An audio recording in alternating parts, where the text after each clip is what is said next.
Esnaf zaten iş yapamıyor. Onu da bırak. 2024'ünde bizim 5000 tane esnafımız vardı. 4200'lere düşmüş. Niye düştü?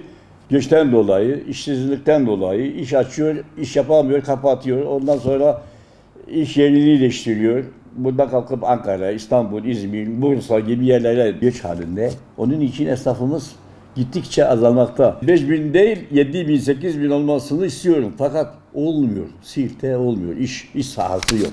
İş adamlarımıza her zaman söylüyorum, gelsinler, iş sahası açsınlar. Çantalarını ben taşıyacağım. Adana'da açmış, Ankara'da açmış, İstanbul'da açmış.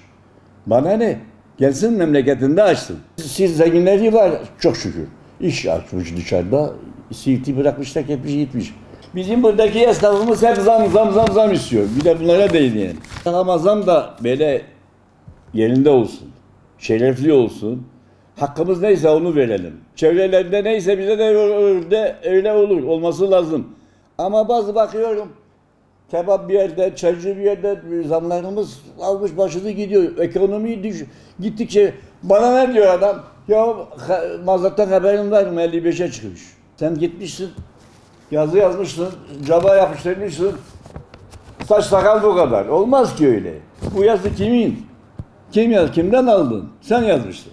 Benden aldın mı? Yok. Vergi dairesinden aldın mı? Yok. Öyle olmaz. Esnaf bizi saymıyor, tanımıyor. Ama biz tanıyoruz. Biz çünkü burada esnafı korumak mecburiyetindeyiz. Biz esnaf için varız burada. Esnaf olmazsa benim içimde. Ama esnaf da bizi saysın.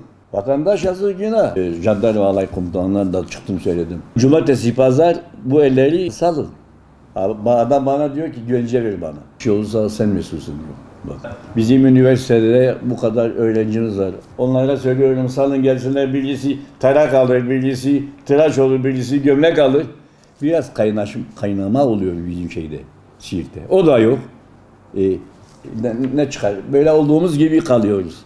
Biz büyüyeceğimiz yerde iniyoruz. İşimiz zor yani. Vallahi zor. Esnaf iş yapamıyor abi. Kan kosuyor böyle. Mazot bir yerden, akaryakıt bir yerden, kira bir yerden. Şimdi kira var ya meselesi. Adam önceden eğer 5 milyar veriyorduysa şimdi 15 istiyorlar, 20 istiyorlar. Bırakıp kaçıyor. Buradan da tefek oluyor. Onun için esnaflığa sahip çıkmamız lazım. Her zaman bizim kapılarımız açık.